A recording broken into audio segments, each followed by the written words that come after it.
शौकत अली के बयान को लेकर सुभाष के कार्यकर्ताओं ने फूंका पुतला। बलिया जनपद के रस्टा में बुधवार को सुहेलदेव भारतीय समाज पार्टी यानी सुभा सपा के कार्यकर्ताओं ने AIMIM के प्रदेश अध्यक्ष शौकत अली के खिलाफ प्रदर्शन किया। कार्यकर्ताओं ने चंद्रशेखर आजाद चौराहे पर शौकत अली का पुतला फूंका और उनके विवादित भाषण का विरोध किया। इस दौरान सुभा सपा के प्रदेश महासचिव शिवेंद्र बहादुर सिंह ने शौकत अली की जुबान काटने वाले को 11 लाख रुपए का इनाम देने की घोषणा की। उन्होंने कहा कि जो भी शौकत अली की जुबान काट कर लाएगा उसे ये राशि दी जाएगी। शिवेंद्र बहादुर सिंह ने आगे कहा कि शौकत अली ने महाराजा सुहेलदेव के ऊपर जिस तरह का विवादित बयान दिया है उसके बाद उन्हें भारत देश में रहने का अधिकार नहीं है। उन्होंने मांग की है कि शौकत अली को भारत से खदेड़ देना चाहिए।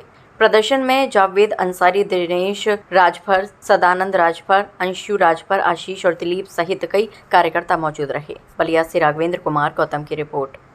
आज हमारे देश के एक राष्ट्र नायक का अपमान हुआ है। ये अपमान किसी एक लोगों का अपमान नहीं है, ये पूरे देश का अपमान है।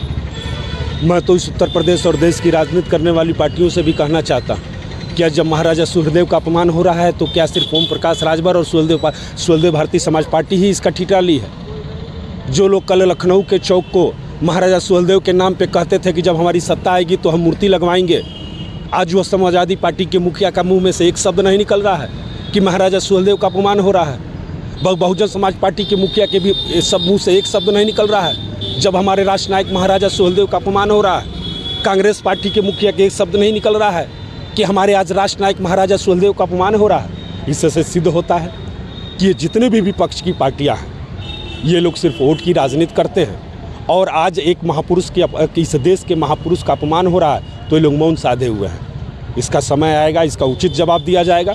सब पहले अखिलेश जी बड़े पैमाने पे मूर्ति लगाने की बात कहा करते थे, अभी कुछ महीने पहले की बात है। हालांकि उन्हीं महाराजा सुहेलदेव राजभर की प्रतिमा लगाने की बात करते थे बड़े पैमाने पे कि मेरी सरकार आएगी लगाऊंगा, लेकिन इतना बड़ा एक हादसा हो गया उनके नाम को लेकर, तो इस पर चुप्पी साधे हुए क्या कहेंगे? पुनः कहना चाहते हैं, कल मूर्ति लगवाने के लिए हमारे ही लोगों का वोट लेने के लिए बरगलाने के लिए मूर्ति लगाने की बात करते थे।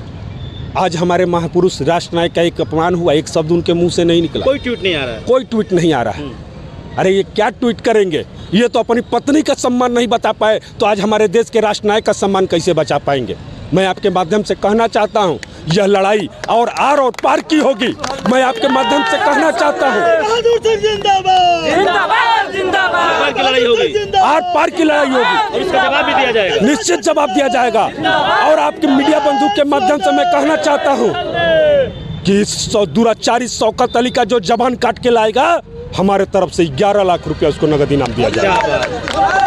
और 11 लाख रुपए का इस दुराचारी शौकत अली को उचित इसको इनाम मिलना चाहिए इसके कुकर्मों का, और इसको देश से बाहर करने का काम करना चाहिए। इस कानून के माध्यम से इसको देश में रहने का अधिकार नहीं है।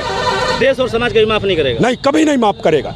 ये दुराचारी व्यक्ति है, मुगलिया सोच से ग्रसित है, ये आक्रमणकर्ताओं की बात करता है, ये मुगलिया सोच से ग्रसित है, ये हमारे देश को गुलाम बनाने की बात करता है। धन्यवाद।